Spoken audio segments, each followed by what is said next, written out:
ইসলাম মানে ক্বাল আল্লাহু ক্বাল রাসূলুহু, আল্লাহ বলেছেন, রাসূল বলেছেন, এই দুটি কথার নাম ইসলাম। ইসলাম মানে কাজী ইব্রাহিমের বক্তৃতা নয়, ইসলাম মানে বাইতুল মুকাররমের খতিবের কোনো বক্তৃতা নয়, ইসলাম মানে কোনো পীরের বক্তৃতা নয়, ইসলাম মানে কোনো বুজুর্গের কথা নয়, ইসলাম মানে কোনো ইমামের মত নয়, ইসলাম মানে কোনো মনীষীর কোনো প্রবাদ নয়। ইসলাম মানে ক্বাল আল্লাহু ক্বাল রাসূলুহু, আল্লাহ বলেছেন, রাসূল বলেছেন, এই দুটি কথার নাম ইসলাম। এটাই ইসলাম। কাজী ইব্রাহিমের কথা কোনো দলিল নয় যতক্ষণ সে কোরআন থেকে কোটেশন না দেবে, হাদিস থেকে দলিল না দেবে যে এটার এই দলিল আছে। এখানে 1 শতক জমিন কিনতে আপনারা 25 থেকে 50 বছরের দলিল ঘাটাঘাটি করেন। 1 শতক জমিনের মূল্য না হয় 10 লক্ষ টাকাই হবে, না হয় 20 লক্ষ টাকাই হবে। 10-20 লক্ষ টাকার একখানি জমিন নিতে 25 থেকে 50 বছরের দলিল খোঁজেন। এর কবল আছে কিনা দেখতে হবে, পাতায় পাতায় উল্টিয়ে উল্টিয়ে, আবার পড়েও দেখতে হবে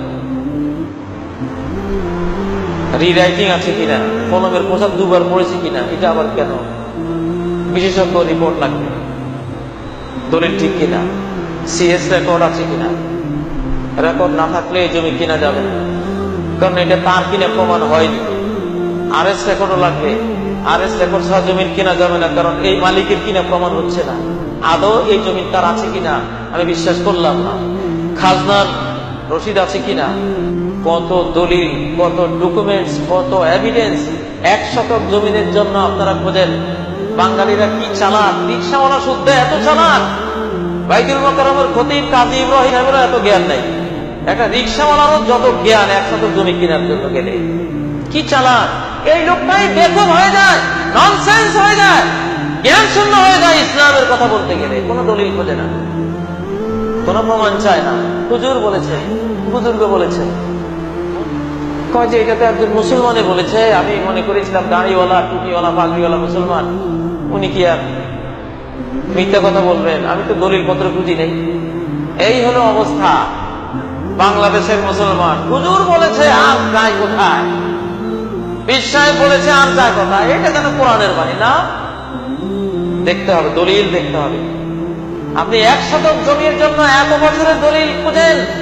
আপনি যদি সর্বনিম্ন জান্নাতি হন, সবার পরে জান্নাতি যান, আপনি পাবেন এই পৃথিবীর মতো 10 পৃথিবী, 10টা পৃথিবীর বিশাল সাম্রাজ্য, বিশাল ভূমি আপনি পেয়ে যাবেন দলিল ছাড়া, প্রমাণ ছাড়া।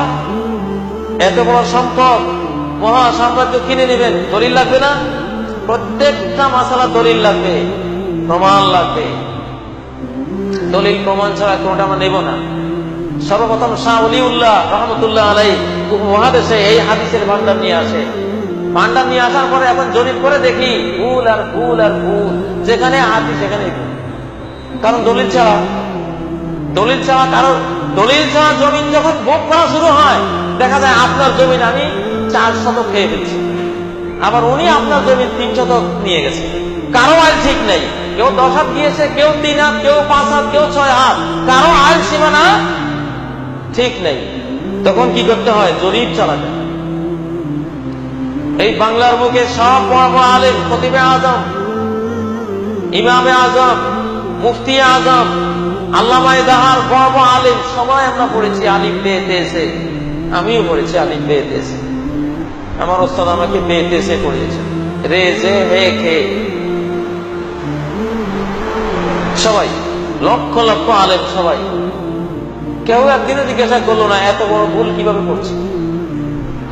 কোরআন আঙ্গুল দিয়ে দেখিয়ে দিচ্ছে। কোরআনের 14 নম্বর সূরা ইব্রাহিম, আলিফ লাম র। যে হুজুর বক্তব্যের শিক্ষক, তিনি ফজরের জামাতে পড়ালেন আলিফ লাম র, র পড়ালেন। সেই হুজুরের কায়দায় সাবক দিয়ে আমাকে পড়ালেন রে। কিরে বাবা, আপনি কোরআনই তো বললেন র, আর এখানে রে বললেন কেন? কোন দিকে যাব? কোরআন ভুল না আমি ভুল? আমি ভুল। তাহলে ভুল আছে কিনা আমাদের? অবশ্যই আছে। এখন কি কেউ হে পড়ে, কেউ কি রে পড়ে, কেউ খেয়ে পড়ে, কেউ পড়ে না। ভুল ধরা পড়েছে, সংশোধন করে দিয়েছে, আলহামদুলিল্লাহ। যেইভাবে ভুল ধরা পড়বে সংশোধন করে নিতে হবে। জাতীয় ডাক্তার ডাক্তার নুরুল ইসলাম সাহেব জাতীয় ডাক্তার হয়ে 1700 আইটেমের ঔষধ পরীক্ষা করে বলেছেন এগুলি বাতিল, এগুলি বিষ, এগুলো খাওয়া যাবে না। 1700 আইটেমের ঔষধ বাতিল করে দিয়েছেন। ঠিক আমাদের ধর্মকর্মে এত কুসংস্কার ঢুকে পড়ে আছে, শত শত আইটেম বাতিল করে দিলে আমাদের ইসলামিক স্বাস্থ্যটা সুন্দর হবে, ধর্মটা নির্ভেজাল হবে। কত মিলাদ ঢুকিয়ে রেখেছি, কত তরিকা ঢুকিয়ে রেখেছি, কত নকশবন্দি, কত চিশতি, কত কাদেরি, কত মুজাদ্দিদি, কত হারুনি, কত শিয়া, কত ওয়াহাবি, কত গরম সুন্নি, কত কি আমরা ঢুকিয়ে রেখেছি। আজীব তামাশা, ভেজাল আর ভেজাল আর ভেজাল। এই জন্য প্রিয় ভাইরা, ইসলামের নবজাগরণ সারা বিশ্বে শুরু হয়েছে। এখন খাঁটি ইসলাম আসবে কোরআন থেকে এবং সহিহ সুন্নাহ থেকে। কিছু পরিবর্তন দেখলে মনে করবেন না যে এটা কি করলো, হয়তো এটাই ঠিক ছিল, এটাই ঠিক আছে, কিন্তু আমাদের দেশে প্রচার পায়নি। আজ থেকে 50 বছর আগে গ্যাস নামে একটা পদার্থ আছে, আমরা কেউ জানতাম না। বাংলার জমিনের নিচে হাজার হাজার কোটি ডলারের গ্যাস পড়ে আছে, কোটি কোটি গাড়ি চলবে, স্বপ্নেও কেউ দেখিনি, কিন্তু জিনিসটা ছিল, আছে। এখন তুলতে পেরেছি, আলহামদুলিল্লাহ, তুলেছি, ব্যবহার করছি। এখন যদি গ্যাস দেখে কেউ বলে আমার বাপ চাচারা চলে গেছে গ্যাস ছাড়া, কখনো কোনোদিন গ্যাস দিয়ে গাড়ি চালাতে দেখি নেই, কোত্থেকে তুমি এটা নিয়ে আসছো, এটা আমি বিশ্বাসই করি না, এটা বাদ দাও।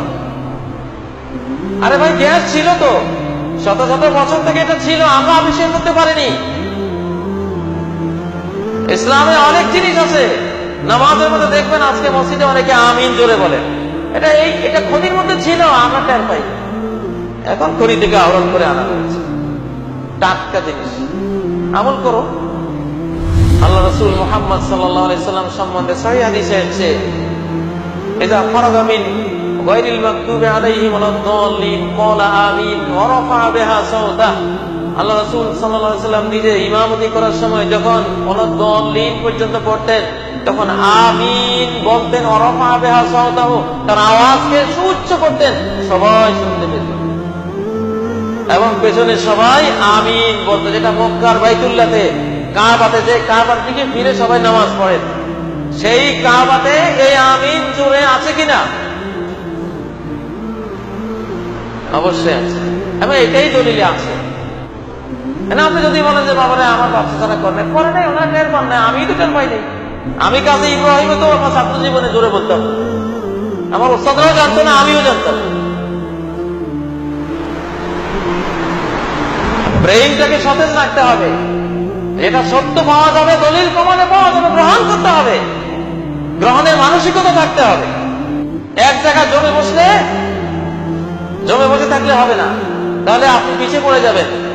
যারা আমিন জোরে বলবেন, তারা এই জোরে বলার একটা সুন্নত জিন্দা করার কারণে প্রতি রাকাতে 10টা নেকি বাড়তি পেয়ে জান্নাতের ফার্স্ট ক্লাসে চলে যাবেন, আর আপনি পেছনের কাতারে পড়বেন। আল্লাহ নবী বলেন, মান আহাব্বা সুন্নতি ফাকাদ আহাব্বানি, আমার যে কোনো সুন্নত জানতে পেরে যে সুন্নতটাকে ভালোবাসলো, সেটা আমাকেই ভালোবাসে। ওমান আহাব্বানি কানা মাই ফিল জান্নাহ, আর যে আমাকে ভালোবাসবে সে জান্নাতে থাকবে আমার সাথে।